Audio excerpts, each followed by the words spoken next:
नमस्कार दोस्तों, स्वागत है आपका एक बार फिर से आपके अपने YouTube चैनल की ऑफ मैथमेटिक्स में। आज के इस वीडियो लेक्चर में हम लोग चैप्टर 1 क्लास 11th के सेट थ्योरी का एक्सरसाइज करेंगे। इसका इंट्रोडक्शन पार्ट और कॉन्सेप्चुअल पार्ट जो है मैंने बना दिया है और डिस्क्रिप्शन बॉक्स में आपको उसकी लिंक मिल जाएगी। इस वीडियो को देखने से पहले एक बार अगर आप उस वीडियो को नहीं देखे हैं, इंट्रोडक्शन नहीं देखे हैं, डेफिनेशन नहीं देखे हैं, तो आप वहां से जाकर एक बार उसे जरूर देखें, क्योंकि पूरा एक्सरसाइज जो है वो डेफिनेशन एंड कॉन्सेप्ट पे बेस्ड है। तो वो वीडियो आप देख लेंगे तो आपको ये एक्सरसाइज अच्छे से समझ आएगा। तो चलिए वीडियो की स्टार्ट करते हैं और देखते हैं एक्सरसाइज 1.1 का क्वेश्चन फर्स्ट। देखिए यहाँ पर पहला क्वेश्चन है, which of the following are sets, justify your answer. हमको बताना है कि इसमें से कौन कौन सा सेट है और कौन सा सेट नहीं है। ठीक है, तो पहला वाला क्वेश्चन देखिए।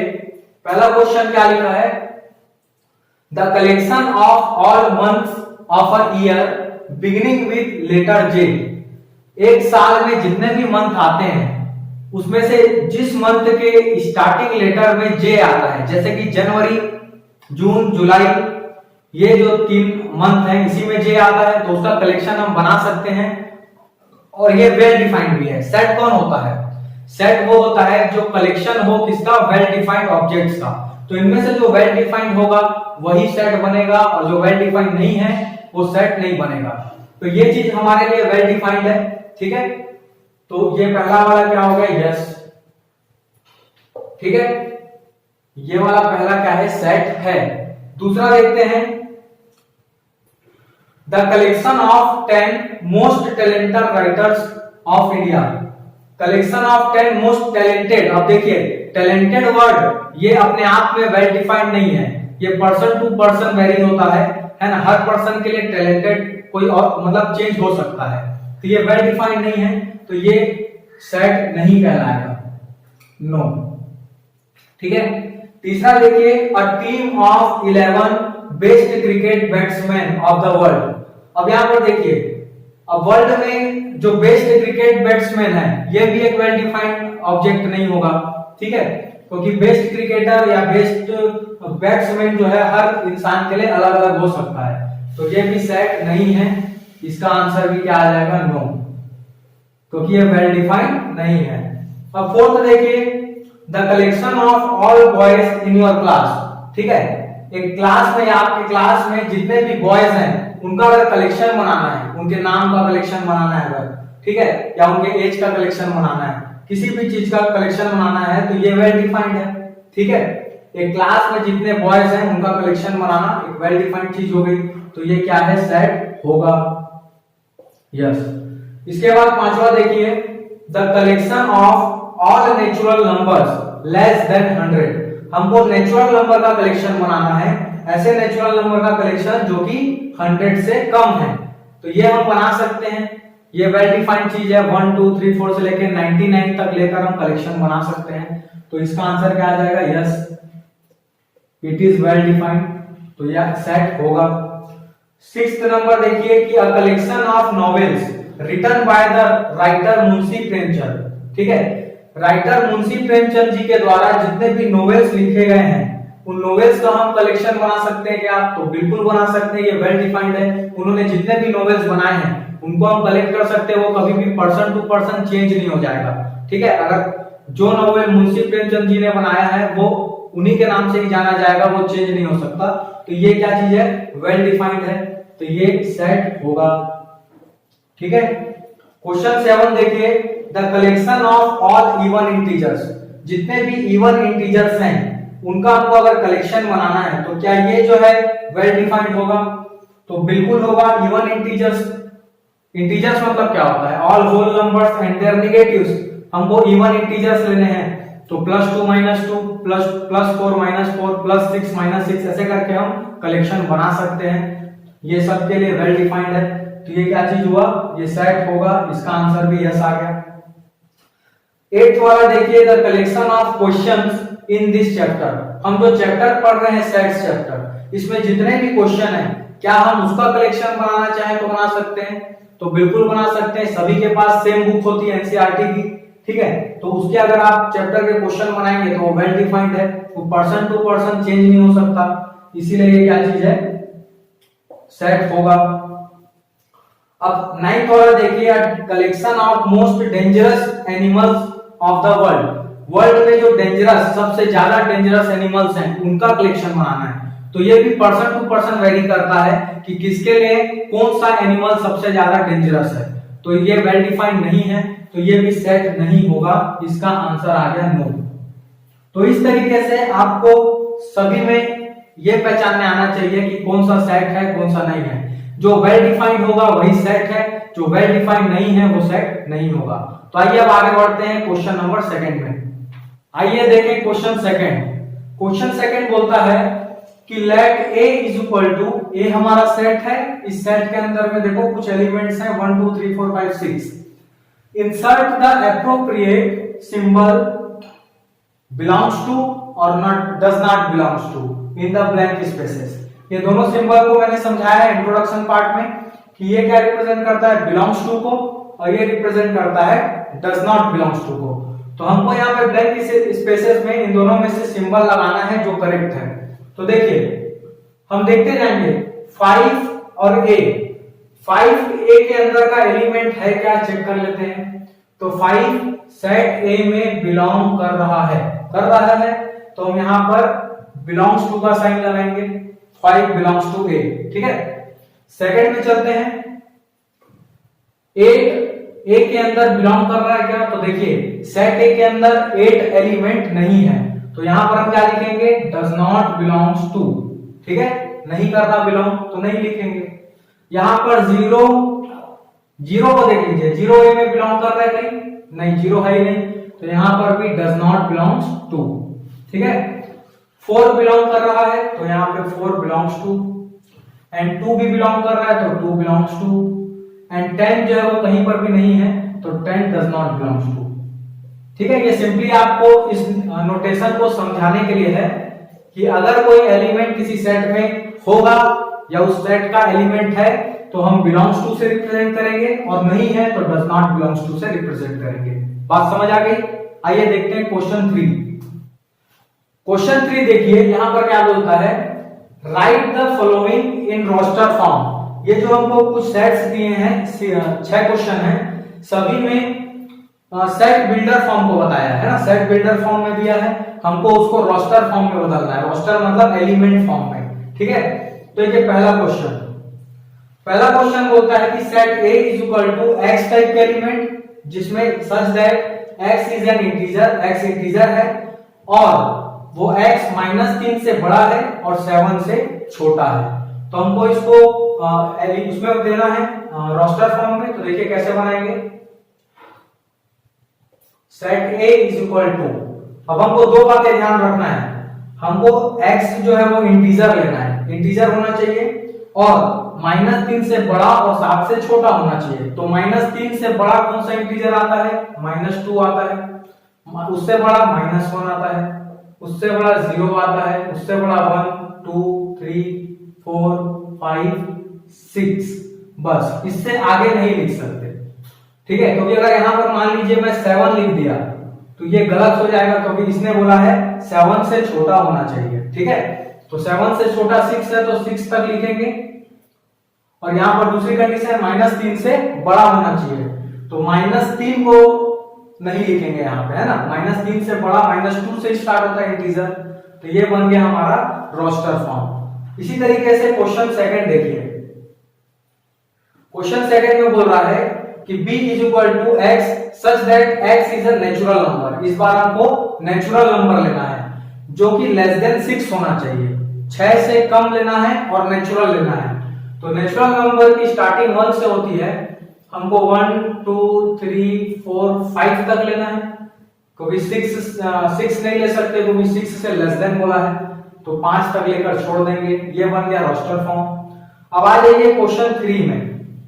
क्वेश्चन 3 को देखिए, इसमें बोल रहा है कि x such that x is a 2 digit natural number. हमको नेचुरल नंबर लेना है लेकिन 2 डिजिट वाला लेना है। 2 डिजिट की स्टार्टिंग कहां से होती है, 10 से होती है, ठीक है।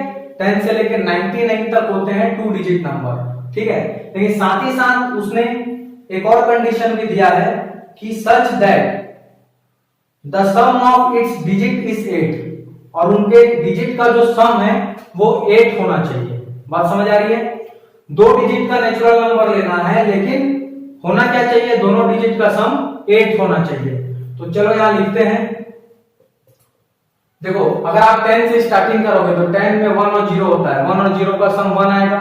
आगे बढ़ोगे 11, 12, 13, 14, 15, 16, 17। तो देखिए स्टार्टिंग होगा इसका 17 से। यहां पर देखो 1 और 7 को ऐड करने से, सम करने से क्या मिल रहा है? 8 मिल रहा है।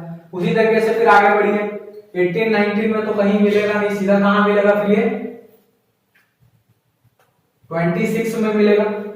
ठीक है, क्योंकि इन दोनों डिजिट को सम करने से 8 मिल रहा है। देखो यहां पर जैसे 17 के बाद 18 क्यों नहीं ले रहे? इसका रीजन क्या है? क्योंकि यहाँ पे डिजिट का सम करने से क्या आ जा रहा है? 9 आ जा रहा है, पर इसने बोला है sum of its digit is 8, digit का सम 8 होना चाहिए। ठीक है, तो 26 के बाद आ जाएगा 35 आ जाएगा, इसका भी सम करने से 8 मिल रहा है। उसके बाद 44 आ जाएगा, यहां पर भी 8 मिल रहा है। उसके बाद 53 आ जाएगा, उसके बाद 62 आ जाएगा, उसके बाद 71, और उसके बाद क्या आ जाएगा? 80। ठीक है, उसके बाद क्या आ जाएगा? उसके बाद नहीं ले सकते। अगर आप 9 को लेंगे तो पहला डिजिट यहाँ पर 8 से ज्यादा है तो बस यहीं तक आएगा, और हमको 2 डिजिट का लेना है तो 90 के ऊपर नहीं जा सकते। ठीक है, नहीं जा सकते। 2 चीजें ध्यान देनी है कि x जो है वो 2 डिजिट का नंबर होना चाहिए, 2 डिजिट का नेचुरल नंबर होना चाहिए, और साथ ही साथ उनके डिजिट का सम 8 आना चाहिए। तो यहाँ पे हमने जितने भी एलिमेंट्स लिखे हैं सभी 2 डिजिट के नेचुरल नंबर हैं, और सभी के डिजिट का सम करने से हमको 8 मिल रहा है। बात समझ आ रही है? चलिए अब देखते हैं क्वेश्चन 4। क्वेश्चन 4 में देखिए, d is equal to x such that x is a prime number. x हमारा होना चाहिए prime number which is divisor of 60, और वो 60 का डिवाइजर होना चाहिए। ठीक है, मतलब वो प्राइम नंबर 60 को डिवाइड करना चाहिए, एग्जैक्टली डिविजिबल होना चाहिए। तो सबसे पहले ये देखिए कि प्राइम नंबर क्या होता है। प्राइम नंबर के बारे में हम क्या जानते हैं? प्राइम नंबर वो नंबर होता है जिसके सिर्फ 2 फैक्टर होते हैं, एक 1 होता है, दूसरा वो खुद होता है। तो ऐसे नंबर्स को हम लोग को क्या करना है? कलेक्शन बनाना है। जैसे कि देखिए सबसे पहला प्राइम नंबर क्या आता है? 2 आता है। ठीक है, क्योंकि इसका सिर्फ 2 ही फैक्टर है, एक के टेबल में आता है, दूसरा फिर खुद के टेबल में आता है, और किसी टेबल में नहीं आता। पर हमको साथ ही साथ ये भी देखना है, ये 2 प्राइम नंबर तो है, पर क्या ये 60 का डिवाइजर है? तो बिल्कुल है।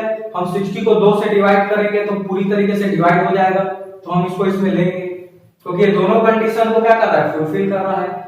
अब देखिए दूसरा प्राइम नंबर क्या आता है? 3, क्योंकि 3 का भी 2 ही फैक्टर है, एक 1 और 3 है, उसके अलावा कुछ नहीं है। पर साथ में ये भी देखना है कि आप 3 इसका डिवाइजर है, 3 को हम 60 से डिवाइड करेंगे तो होगा, मतलब 60 डिवाइड कर पाएगा 3 से तो हो जाएगा 20 टाइम्स, तो यहाँ पे 3 आएगा।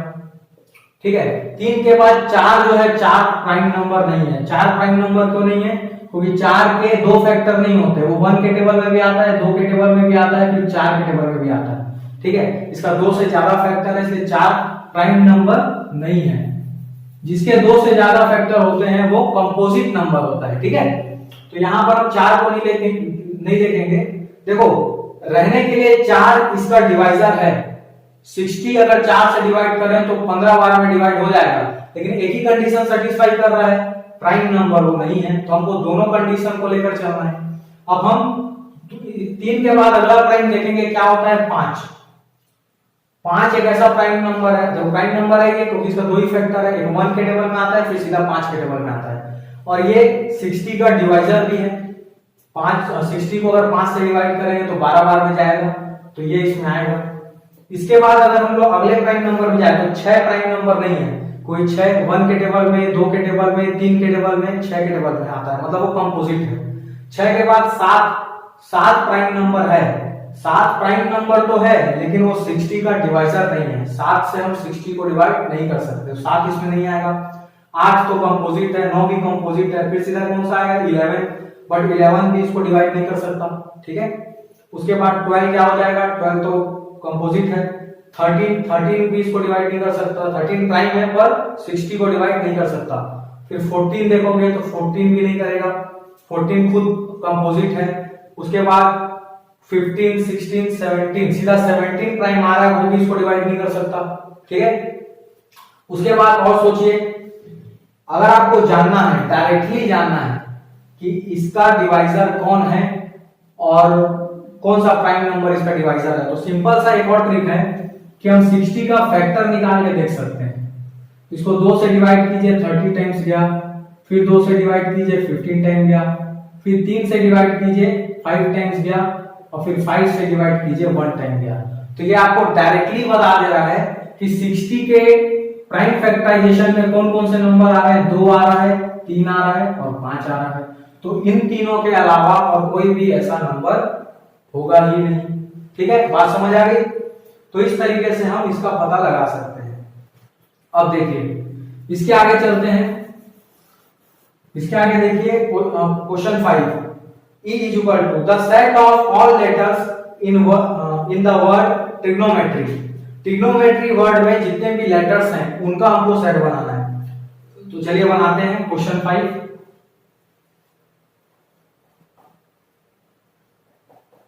देखिए सबसे पहले इसमें कौन कौन सा लेटर्स आ रहा है, सबसे पहले टी आ रहा है तो टी लिख लीजिए, उसके बाद आर है तो आर लिखिए, उसके बाद आई है आई लिख लो, उसके बाद जी है जी लिख लो, फिर ओ है ओ लिख लो, एन लिख लो। फिर देखो ओ 2 बार रिपीट हो रहा है, इसका मतलब हम उसमें 2 बार नहीं लिखेंगे, क्योंकि सेट में किसी भी एलिमेंट का रिपीटेशन नहीं होता। हमने एक बार ओ लिख दिया तो दोबारा से ओ नहीं लिखना है, ठीक है। तो उसके बाद और क्या बच गया, एम बच गया, एम लिख दीजिए। एम के बाद ई है, ई को लिख दो। ई के बाद टी नहीं लिखेंगे क्योंकि टी पहले लिख चुके हैं। उसके बाद आर है, आर भी लिख चुके हैं। उसके बाद वाई है, वाई को लिख देंगे, ठीक है। तो किसी भी वर्ड के लेटर्स का अगर आप सेट बना रहे हैं तो ध्यान दीजिएगा, अगर उस वर्ड्स में कोई भी लेटर अगर एक से ज्यादा बार रिपीट हो रहा है तो हमको एक ही बार लिखना है उस वर्ड को, क्योंकि सेट में किसी भी एलिमेंट का रिपीटेशन अलाउड नहीं होता, ठीक है। तो ये क्वेश्चन 5 बन गया। अब जैसे हमने क्वेश्चन 5 को बनाया है उसी तरीके से इस क्वेश्चन 6 को आप बनाइएगा, ये आपके लिए होमवर्क है, और आप जरूर इसको बनाकर कमेंट सेक्शन में बताइए कि इसका सेट में कौन कौन सा एलिमेंट आएगा। तो चलिए इसी तरीके से हम आगे बढ़ते हैं क्वेश्चन नंबर 4 में। आइए शुरुआत करते हैं क्वेश्चन नंबर 4। क्वेश्चन नंबर 4 में देखिए क्या लिखा है, write the following sets in the set builder form. अब हमारे पास रोस्टर फॉर्म दिया है और उसको सेट बिल्डर में कन्वर्ट करना है, ठीक है। तो सेट बिल्डर का तरीका क्या होता है कि सेट बिल्डर में हम एलिमेंट से रिलेटेड कोई स्पेसिफिक प्रॉपर्टी लिखते हैं और ऐसी प्रॉपर्टी लिखते हैं जो सिर्फ उसके उस सेट के एलिमेंट्स ही क्या करें, सेटिस्फाइड करें। तो देखिए यहां पर हमको सबसे पहले पहला बनाते हैं, सेट बिल्डर में सबसे पहले हम क्या लिख देते हैं, x, ठीक है। अब फिर बताना पड़ेगा कि x क्या है। तो ये x जो है यहां से देख के समझना पड़ेगा कि देखो पहला एलिमेंट क्या है, 3, फिर 6, फिर 9, फिर 12। तो 3, 6, 9, 12 के पैटर्न को समझिए। पहला एलिमेंट 3 है, दूसरा जो एलिमेंट है वो 3 में 2 इंटू करके मिल रहा है, देखो इसी 3 में 2 का इंटू करेंगे तो 6 मिलेगा, फिर इसी 3 में 3 का इंटू करेंगे तो 9 मिलेगा, फिर इसी 3 में 12 का इंटू करेंगे तो 4 का इंटू करेंगे तो 12 मिलेगा। मतलब ये मल्टीपल्स ऑफ 3 है। तो मल्टीपल ऑफ 3 दिखाने के लिए हम ऐसा करते हैं, इस x का वैल्यू बताते हैं 3n के इक्वल, ठीक है। x बराबर 3n है, जहां पर ये जो n है, ये n जो है वो बिलोंग करेगा सेट ऑफ नेचुरल नंबर से। नेचुरल नंबर कहां से स्टार्ट होता है, 1 से। 1 2 3 4 रखेंगे तो 1 रखेंगे तो 3 1 जा 3, 2 रखेंगे तो 3 2 जा 6, 3 रखेंगे तो 3 3 जा 9, 4 रखेंगे तो 3 4 जा 12 मिलेगा। लेकिन नेचुरल नंबर कहां तक रखना है वो भी मायने रखता है। अगर हम लोग 4 से आगे 5 रख देंगे तो 15 आ जाएगा, 15 इसमें नहीं है।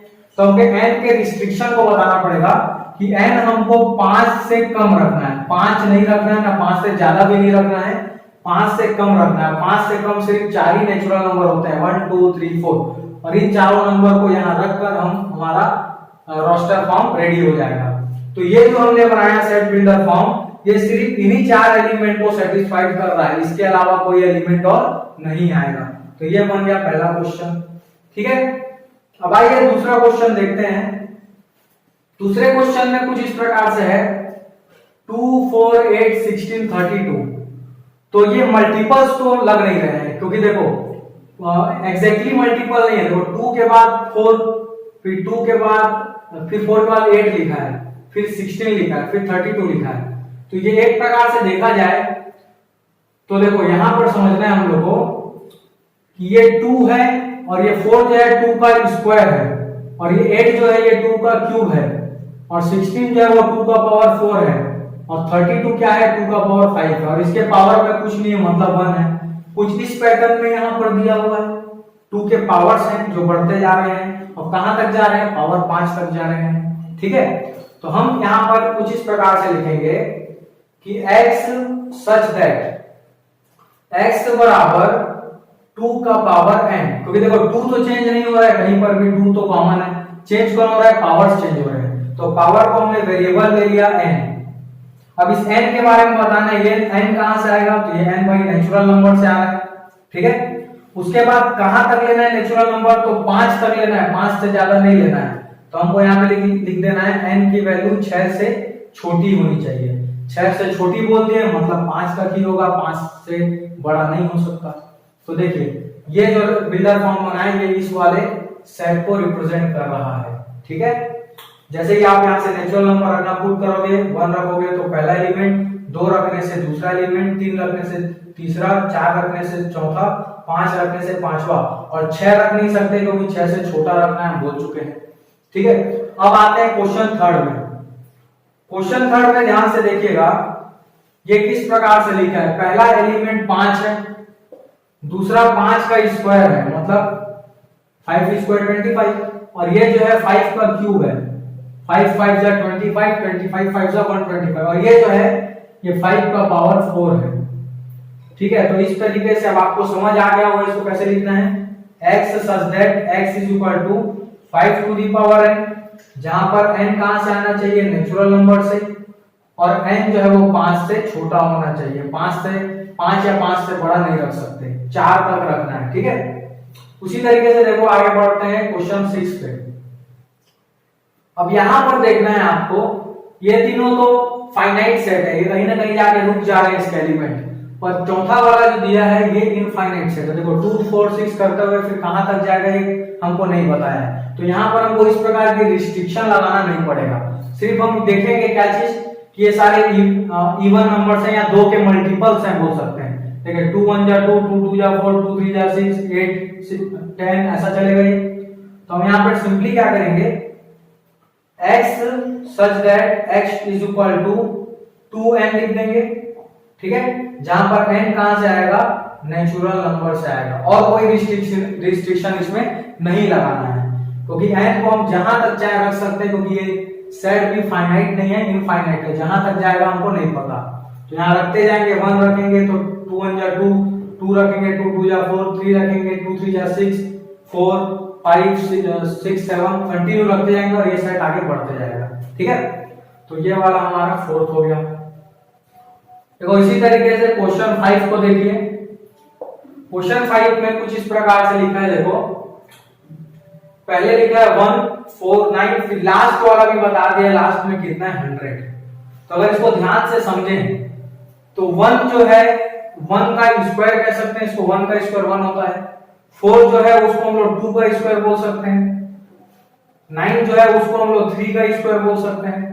उसके बाद ये कंटिन्यू जिस प्रकार से पैटर्न दिख रहा है, अगला वाला क्या आएगा, 4 का स्क्वायर, फिर 5 का स्क्वायर, ऐसे चलते हुए लास्ट में 100 आ रहा है, वो किसका स्क्वायर है, 10 का स्क्वायर। मतलब ये कंटिन्यू 1 से लेके 10 तक का स्क्वायर इसमें दिया है। ठीक है, तो यहाँ पे बदल क्या रहा है, सबका बेस बदल रहा है, लेकिन पावर में सबके 2 फिक्स है। तो इस बार हम कैसे सेट बनाएंगे, x such that x is equal to n square लिख देंगे, क्योंकि पावर फिक्स है 2, बेस बदल रहा है, तो बेस को इस बार वेरिएबल ले लिए, और ये n आना कहां से चाहिए, ये n आना चाहिए नेचुरल नंबर से। ठीक है, और कहां तक लेना है n को, n को हम लोग को 10 के बाद नहीं लेना है, क्योंकि 11 का स्क्वायर इसके आगे नहीं है, तो हमको यहाँ पे बताना है कि n जो है वो लेस देन होना चाहिए 11 से। ठीक है, तो एक प्रकार से ये वाला देखिए, जैसे ही हम लोग यहाँ नेचुरल नंबर रखते जाएंगे, 1 रखेंगे तो 1 का स्क्वायर 1, 2 का स्क्वायर 4, 3 का स्क्वायर 9, 4 का स्क्वायर ऐसे आते रहेगा। लास्ट में 10 रखेंगे, क्योंकि 10 रख सकते हैं, 10 का स्क्वायर 100, फिर 11 नहीं रखना है क्योंकि 11 से छोटा लेना है। तो ये भी इसी सेट को रिप्रेजेंट कर रहा है। ठीक है, थोड़ा सा बस समझना है कि एलिमेंट्स का जो पैटर्न है वो कैसा है, हम उसको किस प्रकार से सेट बिल्डर फॉर्म में कन्वर्ट कर सकते हैं। अगर आपको इसमें प्रॉब्लम आती है तो आप कमेंट सेक्शन में लिख के जरूर बताएं। चलिए अब हम लोग नेक्स्ट क्वेश्चन देखते हैं, क्वेश्चन नंबर 5। चलिए इस क्वेश्चन को बनाते हैं क्वेश्चन 5। यहाँ पर भी एक प्रकार से जो क्वेश्चंस दिए हैं वो सेट बिल्डर फॉर्म में है और लिखा है list all the elements of the following set. Elements को लिखना मतलब रोस्टर फॉर्म बनाना। तो चलिए रोस्टर फॉर्म में इसको बनाना है। पहला क्वेश्चन, देखिए question first, a is equal to x such that x is an odd natural number। odd natural number हमको लिखना है। तो odd natural number में क्या क्या आता है, 1 ऑड है, फिर 3, 5, 7 इस तरीके से कंटिन्यू चलेगा। रिस्ट्रिक्शन कुछ नहीं है, बताया नहीं है कि कहां तक लेना है, तो हम उसको इनफाइनाइट सेट बनाएंगे, डेथ एंड सो ऑन करके छोड़ देंगे। ठीक है, इसके बाद क्वेश्चन सेकंड देखिए, b is equal to x, x is an integer। x जो है वो इंटीजर है जो कि -1/2 से बड़ा है और 9/2 से छोटा है। हमको इंटीजर बताना है। तो देखो -1/2 का मतलब क्या होता है, -0.5 और 9/2 का मतलब क्या होता है, 4.5। ठीक है, पॉइंट में अगर आप चेंज करके देखो तो तब यहां पर देखिए कि -0.5 से बड़ा इंटीजर क्या है। सबसे पहले तो क्या आना चाहिए, 0 आएगा। ठीक है, क्योंकि ये माइनस, ये जो नंबर लाइन अगर आप देखेंगे तो 0 के पहले कहीं पर आएगा ये -0.5। तो इससे अगर हम लोग बड़ा देखें, क्योंकि -1/2 से हमको बड़ा देखना है, तो इससे बड़ा सबसे पहले 0 आ जाएगा, उसके बाद 1 आएगा, फिर 2 आएगा, फिर 3 आएगा, फिर 4 आएगा, और 4 से बड़ा 5 नहीं ले सकते। अगर यहाँ 5 लेंगे तो ये गलत हो जाएगा, क्योंकि हमको 4.5 से छोटा बोला है। तो 4.5 से छोटा इंटीजर 4 है, तो यहीं तक हम लोग इसका आंसर देंगे। ठीक है, चलिए इसके बाद आते हैं क्वेश्चन थर्ड में। c is equal to x, x is an integer, यहाँ पर भी x इंटीजर है और वो इस नियम का पालन कर रहा है कि x का स्क्वायर करो तो वो 4 से छोटा और बराबर आना चाहिए। ऐसा इंटीजर आपको लेना है। यहाँ पर पॉजिटिव निगेटिव नहीं बोला है, यहाँ पर सिर्फ बोला है इंटीजर आपको लेना है। वो पॉजिटिव भी हो सकता है, निगेटिव भी हो सकता है, बस उसका स्क्वायर करने से 4 के बराबर या 4 से छोटा आना चाहिए। तो चलिए चेक कर लेते हैं। सबसे पहले अगर मैं यहाँ पर पीछे चलूं, 0 रख दो, 0 सबसे 0 भी एक इंटीजर होता है, 0 का स्क्वायर करने से तो 0 आएगा जो कि 4 से छोटा है और बराबर भी है, नहीं 4 के छोटा है।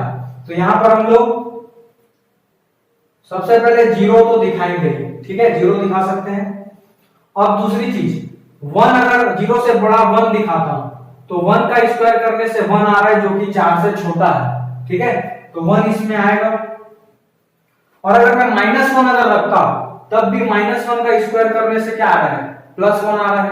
तो +1 भी 4 से छोटा है, तो यहाँ पे हम लोग प्लस माइनस दोनों रख सकते हैं, +1 भी रख सकते हैं, -1 भी रख सकते हैं। इसके बाद जब यहाँ पर मैं 2 पुट करूंगा, ठीक है, तो 2 का स्क्वायर करने से 4 आ रहा है और वो 4 के इक्वल हो गया, तो 2 यहाँ रखा जा सकता है। और अगर मैं -2 रख दूं, एक बार पॉजिटिव और नेगेटिव दोनों इसमें चेक कर रहे हैं क्योंकि माइनस साइन का स्क्वायर से फर्क नहीं पड़ता। ठीक है, तो अगर मैं यहाँ पे -2 भी रखूंगा तब भी मेरा क्या आ जाएगा, +4 आएगा जो कि 4 के बराबर है। तो यहाँ पर भी हम लोग प्लस में 2 और माइनस में 2 दोनों रख सकते हैं।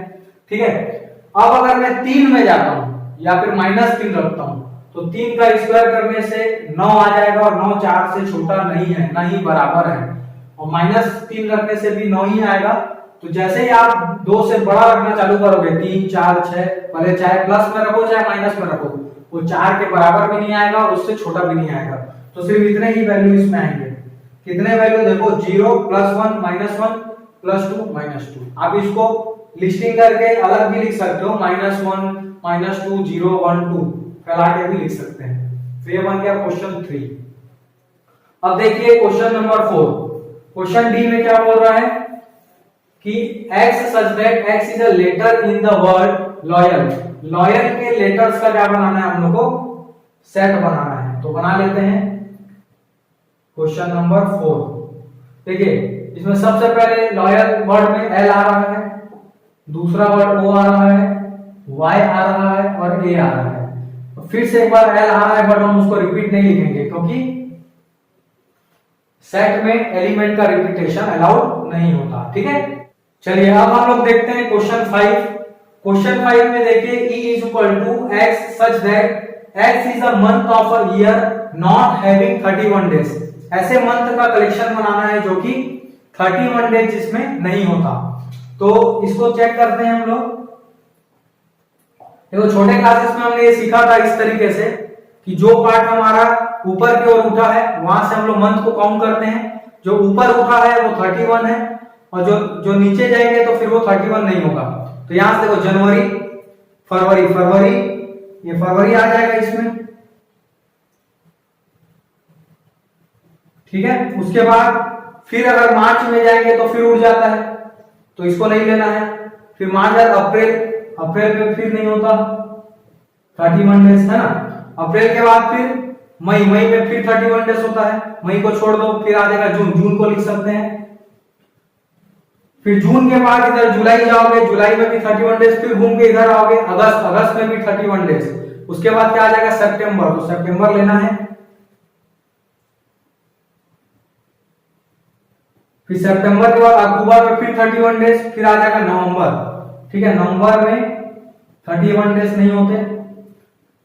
उसके बाद दिसंबर को नहीं लेना है, तो दिसंबर में 31 डेज होते हैं। तो सिर्फ इतने ही मंथ है, फरवरी, अप्रैल, जून, सितंबर और नवंबर। इतने मंथ में 31 डेज नहीं होते। ठीक है, तो अब देखिए इसके बाद हम लोग देखेंगे क्वेश्चन नंबर 6। यहां पर लिखा है x such that x is a consonant in the English alphabet। x जो है वो कॉन्सोनेंट है इंग्लिश अल्फाबेट का, which precedes k, जो k के पहले आता है। k के पहले आने वाले कॉन्सोनेंट को हमको लिखना है। तो चलिए स्टार्टिंग से देखते जाते हैं।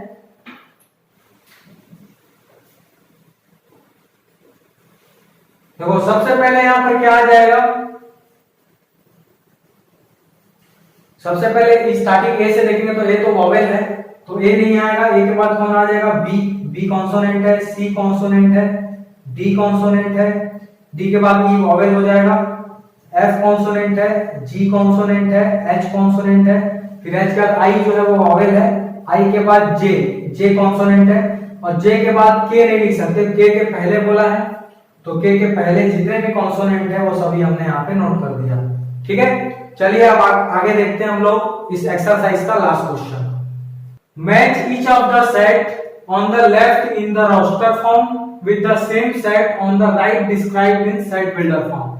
यहाँ रोस्टर फॉर्म दिए हैं, यहाँ पे सेट बिल्डर फॉर्म दिए हैं। हमको मिलाना है कि इसमें से कौन सा रोस्टर कौन से सेट बिल्डर से मैच हो रहा है। ठीक है, तो सबसे पहले देखिए हम पहले इधर चले जाते हैं, यहां से देखना ज्यादा सही है। सबसे पहले यहाँ पे पहला क्या लिखा है, देखो कि x such that x is a prime number and a divisor of 6।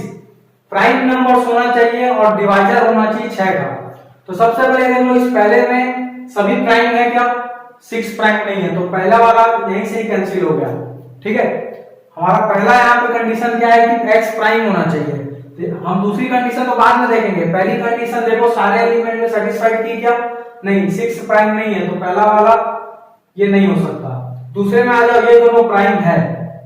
ठीक है, तो अब इसकी दूसरी कंडीशन में जाओ, और डिवाइजर ऑफ 6, x प्राइम होना चाहिए और 6 का डिवाइजर होना चाहिए। देखो 2 भी 6 से डिवाइड होता है, 3 भी 6 से डिवाइड होता है, तो ये वाला मैचिंग सही बैठ रहा है।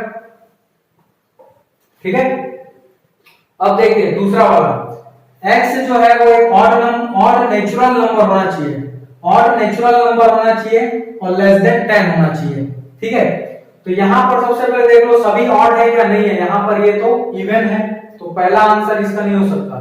दूसरा ये वाला आएगा, ये तो लेटर्स वाला है, इसमें आ जाओ, इसमें सभी ऑड है, बिल्कुल ऑड है, 1 3 5 7 8 9 सभी ऑड है। दूसरी कंडीशन लेस देन 10 होना चाहिए, तो देखो सब 10 से कम है, तो ये वाला मैचिंग इसके साथ हो रहा है, ठीक है। उसके बाद तीसरा x such that x is natural number and divisor of 6, तो देखो ये सभी नेचुरल नंबर है और सभी 6 के डिवाइजर है। देखो एक भी 6 से को डिवाइड कर सकता है, 2 भी, 3 भी और 6 भी, तो ये वाला C का मैच हो गया। और लास्ट वाला डेफिनेटली किसका होगा, D का ही होगा। D में क्या लिखा है, x such that x is a letter of the word mathematics, तो ये मैथमेटिक्स वर्ड के लेटर्स का कलेक्शन है। तो इस तरीके से हमने इसको कंप्लीट कर लिया। आइए हम लोग स्टार्ट करते हैं एक्सरसाइज 1.2। आइए देखते हैं एक्सरसाइज 1.2 का question number first. Which of the following are examples of the null set? अब ये null set क्या होता है, null set मतलब empty set, हमने पढ़ा है, ठीक है, जिसमें कोई भी एलिमेंट ना हो, ठीक है। ऐसा सेट जो एक भी एलिमेंट एग्जिस्ट नहीं करता वो क्या कहलाता है, null set या फिर empty set कहलाता है। हमको इनमें से पहचानना है कौन सा empty है। तो देखिए पहला देखो, set of odd natural numbers divisible by 2।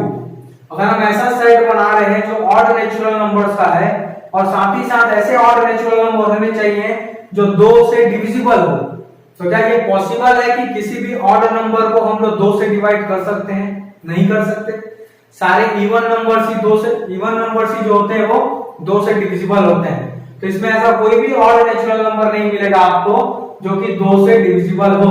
तो यही क्या चीज है, एम्प्टी सेट है, नल सेट, ठीक है। पहला वाला क्या आ गया, नल सेट, जिसके सेट बिल्डर फॉर्म से देखकर समझ आ रहा है कि इस प्रॉपर्टी को रखने वाला कोई भी एलिमेंट नहीं है, तो उस सेट के अंदर कुछ आएगा ही नहीं, तो वो क्या हो गया, नल सेट।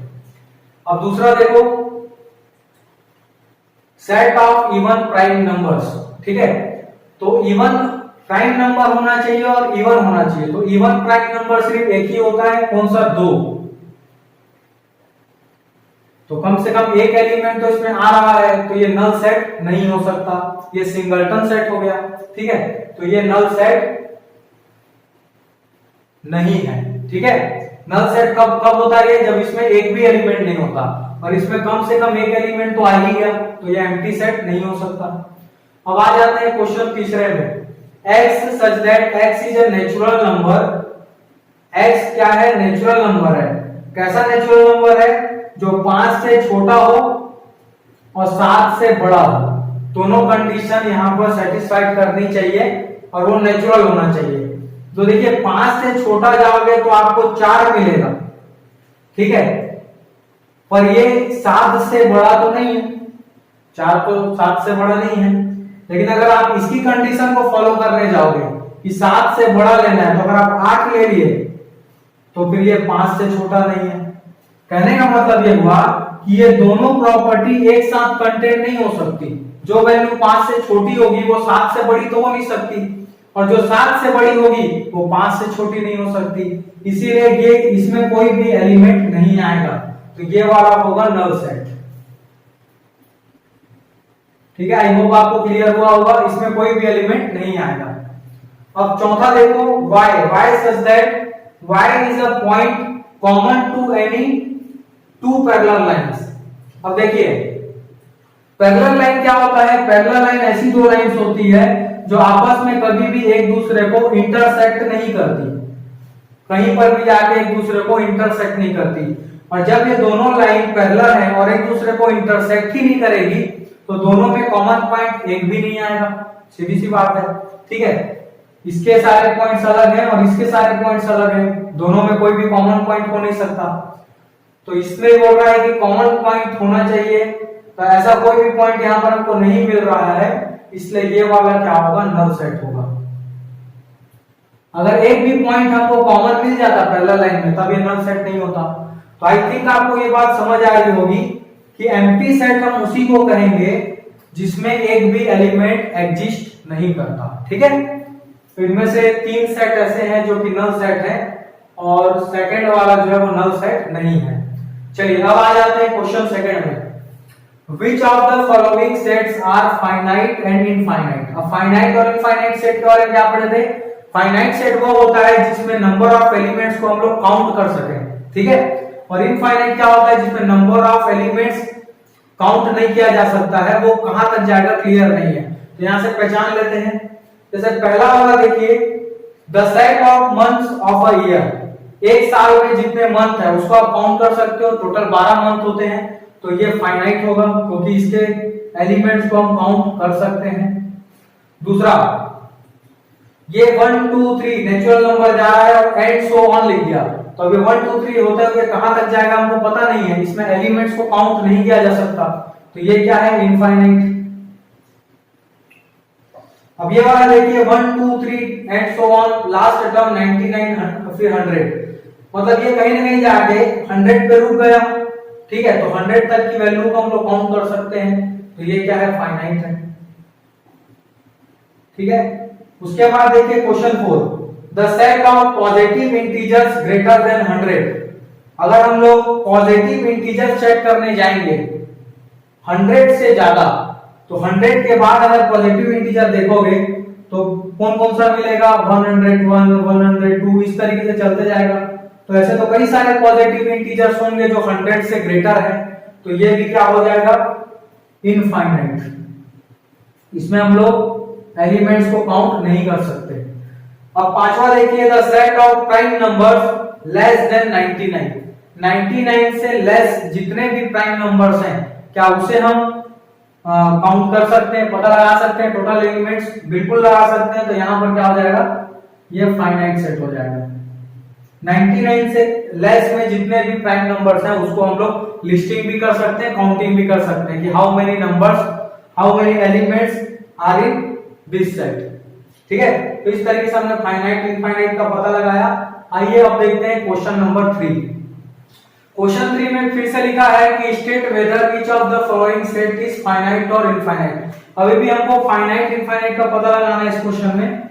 तो देखिए question first, the set of lines which are parallel to the x axis, ठीक है। तो अगर हम ग्राफ बनाते हैं, ग्राफ में जो एक्स एक्सिस होता है ये एक्स एक्सिस है, तो इस एक्स एक्सिस के पैरेलल हम लोग कितनी लाइन बना सकते हैं? देखो बहुत सारी बना सकते हैं, ऊपर भी बना सकते हैं, नीचे भी बना सकते हैं, तो इनफाइनाइट लाइंस बनेगी। तो ये वाला पहले का जवाब क्या हो गया? इनफाइनाइट सेट, ठीक है। अब देखिए question second, the set of the letter in the English alphabet. अब इंग्लिश अल्फाबेट में कितने लेटर्स होते हैं हमको तो पहले से ही पता है, 23 लेटर्स होते हैं, तो यहीं से ही फाइनाइट हो गया ये। ए से लेके जेड तक हम लोग काउंट कर सकते हैं लेटर्स को, तो ये फाइनाइट सेट हो गया। The set of numbers which are multiple of 5, ठीक है। अब मल्टीपल ऑफ 5 बनाने जाएंगे, अगर 5 का अगर मल्टीपल लेते जाएंगे, 5 1 जा 5, 2 जा 10, 3 जा 15, 4 जा 20, तो मल्टीपल लेते जाएंगे तो बहुत सारे मल्टीपल आ जाएंगे, तो ये क्या होगा? इनफाइनाइट। इसमें हम लोग एलिमेंट्स को काउंट करके नहीं देख सकते कितने हैं। अब देखिए फोर्थ वाला देखिए, the set of animals living on the earth. अब हमारे अर्थ में जितने प्रकार के एनिमल रहते हैं, अगर उनका हम लोग कलेक्शन बनाए तो वो फाइनाइट होगा कि इनफाइनाइट? भले ही संख्या में बहुत सारे एनिमल्स होंगे, पर कहीं ना कहीं अगर हम लोग उसका सर्वे करने निकलेंगे तो एक ना एक दिन कलेक्शन जाके फाइनाइट होगा ही, ठीक है।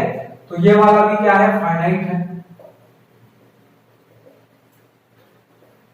देखिए यहां पर एक चीज समझना है, यहां पर हमको ये नहीं देखना है कि एक एनिमल कितने सारे हैं, वो नहीं देखना है, कितने टाइप के एनिमल हमारे अर्थ में रहते हैं उसको चेक करना है। तो ये चेक करने जाएंगे तो हमको मिल ही जाएगा फाइनाइट। और अगर टोटल एनिमल्स भी अगर चेक करने जाएंगे तो कहीं ना कहीं वो भी फाइनाइट ही है, इनफाइनाइट नहीं हो सकता, ठीक है। क्योंकि हमारे भारत की जनसंख्या को जब हम लोग करोड़ों में गिन सकते हैं तो फिर एनिमल्स को भी गिना जा सकता है, ठीक है। अब देखते हैं पांचवा क्या है? The set of circles passing through the origin 0 0। अब हमारे पास अगर ओरिजिन है, ठीक है, इस ओरिजिन से हम कितने सर्कल बना सकते हैं? ऐसे सर्कल जो ओरिजिन से पास होना चाहिए। तो मान लीजिए मैंने एक सर्कल ऐसे बनाया, तो दूसरा सर्कल ऐसे भी बन सकता है, ठीक है, कुछ ऐसा बन सकता है, कुछ छोटा सा बन सकता है। तो किसी एक पॉइंट से इनफाइनाइट नंबर ऑफ सर्कल बनाए जा सकते हैं, इसीलिए ये वाला भी क्या होगा, इनफाइनाइट होगा। ठीक है, यहां तक क्लियर है। अब देखिए क्वेश्चन नंबर 4। क्वेश्चन 4 बोल रहा है कि in the following state whether A is equal to B. यहाँ पे दो सेट दिए हैं और क्वेश्चन में हमको पता लगाना है कि कौन से सेट्स क्या हैं, इक्वल सेट्स हैं, बीच में इक्वल का साइन मतलब इक्वल सेट्स।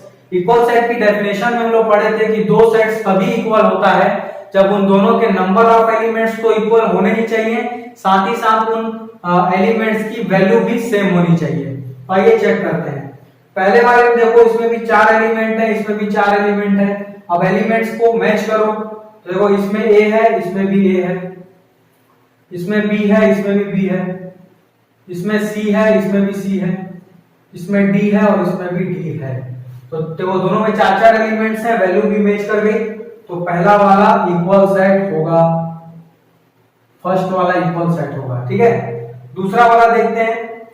दूसरे वाले में देखो दोनों में 4 एलिमेंट तो हैं, पर वैल्यू सारी मैच नहीं हो रही है। देखो 4 चलो इसमें है, इसमें भी है, 8 इसमें है, इसमें भी है, 16 इसमें है, इसमें भी है, पर एक वैल्यू क्या हो गई, डिफरेंट हो गई। एक में 12 है, एक में 18 है, तो ये इक्वल सेट नहीं कहलाएंगे। ठीक है, ये इक्वल सेट नहीं होंगे। अब आ जाइए क्वेश्चन तीसरे में। इसमें देखिए 2 4 6 8 10, इसमें 5 एलिमेंट हैं और पांचों क्या है, 2 के मल्टीपल्स हैं। यहां पर देखो क्या लिखा है, x is a positive even integer. ठीक है, यहाँ पे सेट बिल्डर फॉर्म दिया है कि x जो है वो पॉजिटिव है, इवन है और इंटीजर है। तो पॉजिटिव इवन इंटीजर ऐसे होने चाहिए जो 10 के बराबर या 10 से छोटे हों। तो ऐसे कौन कौन से नंबर हो सकते हैं, यही होंगे 2 4 6 8 10। ठीक है, सारे इवन नंबर्स हैं, इंटीजर्स भी हैं, पॉजिटिव भी हैं और 10 के बराबर और 10 से छोटे हैं। तो ये एक्चुअली ये इसका रोस्टर फॉर्म है और ये इसका सेट बिल्डर फॉर्म है, तो दोनों इक्वल है, यहां पर ये इक्वल हो जाएंगे। ठीक है, अब आ जाते हैं इस वाले में। क्वेश्चन 4 में देखिए कि a is equal to x such that x is a multiple of 10। Multiple of 10 मतलब क्या होगा, 10 20 30 पूरा 10 का टेबल आ जाएगा। पर यहाँ पर तो 10 का टेबल नहीं है, यहाँ 10 के बाद देखो 15 आ गया जो कि 10 का मल्टीपल नहीं है, फिर 20 आ गया, ये है लेकिन फिर 25 नहीं है, ये वाला है बट आगे, मतलब ये एक प्रकार से पूरा 10 के मल्टीपल्स नहीं है। तो यहाँ पर a does not equal to b। Question number 4 equal sets नहीं है। ठीक है, आई थिंक आपको ये दोनों प्रकार के क्वेश्चन समझ आ गए हैं। आइए अब देखते हैं क्वेश्चन नंबर 5। क्वेश्चन 5 में लिखा है are the following pairs of sets equal, give answer. हमको ये दो क्वेश्चन दिया है, हमको बताना है कि क्या पेयर जो है वो इक्वल सेट है। तो देखो सबसे पहला ये वाला तो आपको दे दिया है रोस्टर फॉर्म में, अब ये दिया है सेट बिल्डर फॉर्म में। क्या लिखा है इसमें, x such that x is solution of this equation। और ये कौन सा इक्वेशन है, क्वाड्रेटिक इक्वेशन है। और क्वाड्रेटिक इक्वेशन का सॉल्यूशन को हम निकालते हैं मिडिल टर्म स्प्लिट से। बहुत सारे मेथड हैं, इसको आप पहले सॉल्व करके निकाल लीजिए इसका सॉल्यूशन क्या आ रहा है। तो देखो इसको अगर हम लोग फैक्टराइज करेंगे तो x² + 2x + 3x + 6 = 0। x common कर दिए, क्या बन गया, x + 2 + 3 x + 2 = 0। x + 2 कॉमन कर दिए तो आ गया x + 3 = 0। तो ऑल ओवर x की वैल्यू आ गई -2 और -3। ठीक है, ये आपने सीखा होगा क्लास 10th में चैप्टर 3 क्वाड्रेटिक इक्वेशन में मिडिल टर्म स्प्लिटिंग में। अगर आपको ये प्रॉब्लम जाती है तो मैं डिस्क्रिप्शन में मैंने एक लिंक दे दिया है, वहां से आप जाके मिडिल टर्म स्प्लिट को सीख सकते हैं। अब यहाँ पर देखिए कि ये x² + 5x + 6 = 0 के सॉल्यूशन का सेट है और सॉल्यूशन में आया क्या, -2 -3। और पहले वाले सेट में तो +2 + 3 है, मतलब दोनों के एलिमेंट्स तो इक्वल है, नंबर ऑफ एलिमेंट्स इक्वल है, बट वैल्यू मैच नहीं कर रही है। तो पहले वाले का क्या हो जाएगा जवाब, कि a does not equal to b। ठीक है, दोनों सेट्स इक्वल नहीं है, क्योंकि पहले वाले में 2 और 3 है, और इसमें कौन सा आएगा, -2 -3। आइए क्वेश्चन सेकंड देखते हैं। क्वेश्चन सेकंड में पहला लिखा है x such that x is a letter in the word follow. अब फॉलो वर्ड का अगर हम लोग रोस्टर फॉर्म बनाते हैं तो उसमें क्या आएगा, देखो FOL और W, ठीक है। O और L रिपीट नहीं होगा, रिपीटेशन अलाउड नहीं है, ये इतना आएगा पहले वाले में। क्या दूसरे वाले में भी इसी प्रकार का सेट बनेगा, चेक कर लेते हैं। दूसरा बोल रहा है y is a letter in the word wolf, तो वॉल्फ में भी देखो 4 ही लेटर हैं, WOLF मैच कर रहा है, मतलब दोनों सेट में नंबर ऑफ एलिमेंट्स इक्वल हैं और वैल्यूज भी उसकी मैच कर रही है। तो हम लोग सेकंड वाले में क्या कहेंगे कि A = B होगा, ठीक है। मतलब पहले वाले का आंसर आएगा A does not equal to B, मतलब इक्वल सेट्स नहीं है, और दूसरे वाले में आएगा कि A = B, इसमें सेट्स इक्वल है, ठीक है। अब आइए क्वेश्चन 6 देखते हैं। From the sets given below, यहाँ पे कुछ सेट्स दिए हैं, इसमें से सेलेक्ट करना है कि कौन कौन सा इक्वल सेट्स है। तो सबसे पहले देखो इक्वल सेट्स के लिए पहली कंडीशन तो फॉलो होना ही चाहिए कि नंबर ऑफ एलिमेंट्स क्या हो, इक्वल हो। तो देखो पहले वाले में 4 एलिमेंट हैं, तो इसको 4 वाले से ही चेक करते हैं। देखो 2 4 8 12, और दूसरे वाले में ऐसा नहीं दिख रहा है, डिफरेंट है पूरा पूरा, तो ये दोनों तो इक्वल हो नहीं सकता। अब इसको एक बार इसके इक्वल करने की कोशिश करते हैं। इसमें 2 4 8 12 पर इसमें 2 है ही नहीं, तो ये वाला इसके इक्वल भी नहीं हो सकता। 2 4 8 वाला आपको इसमें भी नजर नहीं आ रहा, और उसके बाद तो 2 एलिमेंट वाला है, तो ये किसी के भी इक्वल नहीं है, पहला वाला कट गया, ठीक है। इसके इक्वल में कोई भी सेट यहाँ पे नहीं है मौजूद। अब दूसरे वाले में चलते हैं। इसमें है 1 2 3 4, तो क्या इसमें 1 2 3 4 है, तो इसमें तो नहीं है, इसमें अलग है। इसमें देखो है 1 2 3 4, तो ये वाला जो सेट है D और ये B, ये दोनों के नंबर ऑफ एलिमेंट्स भी इक्वल हैं और वैल्यूज भी मैच कर रही है, मतलब यहां से एक आंसर आ गया, B और D जो है वो इक्वल सेट है, ठीक है, एक मिल गया। अब आ जाते हैं C तो किसी के इक्वल नहीं होगा, क्योंकि ये दोनों आपस में इक्वल हो गए, और ये तो बिल्कुल अलग है, तो ये इसका भी कोई इक्वल सेट नहीं है। अब आ जाते हैं 2 वाले में, इसमें आ जाओ। अब इसमें देखो 2 एलिमेंट है, एक है -1 एक है 1, तो यहां पर भी हमको एक तो दिख रहा है 1 और -1, तो E और G आपस में इक्वल हो जाएंगे, ठीक है। उसके बाद F देखो, F के पास 0 और A है, और यहां पर 0 और 1 है, ठीक है। अब हमको इस A की वैल्यू पता तो है नहीं कि वो 1 है कि नहीं, वो कुछ भी हो सकती है, तो ये दोनों भी इक्वल नहीं हो सकते, ठीक है। तो इसका भी कोई इक्वल सेट नहीं है, इसका भी कोई इक्वल सेट नहीं है, सिर्फ E और G जो है ये दोनों आपस में इक्वल होंगे। तो ये मिल गए 2 पेयर जो कि इक्वल सेट्स के पेयर है। तो इस तरीके से हमने चैप्टर 1 के एक्सरसाइज 1.1 और 1.2 को कंप्लीट किया। अगर आपको इस दोनों एक्सरसाइज में कहीं पर भी कोई भी डाउट आता है तो कमेंट सेक्शन में लिख के जरूर बताएं। अब हम लोग नेक्स्ट वीडियो में मिलेंगे एक्सरसाइज 1.3। अगर आपको मेरा ट्यूटोरियल पसंद आता है तो आप प्लीज वीडियो को लाइक करें एंड चैनल को सब्सक्राइब करें, क्योंकि आपको इसी तरीके से मैथमेटिक्स से रिलेटेड वीडियो इस चैनल पर आपको मिलती रहती है। Thank you so much.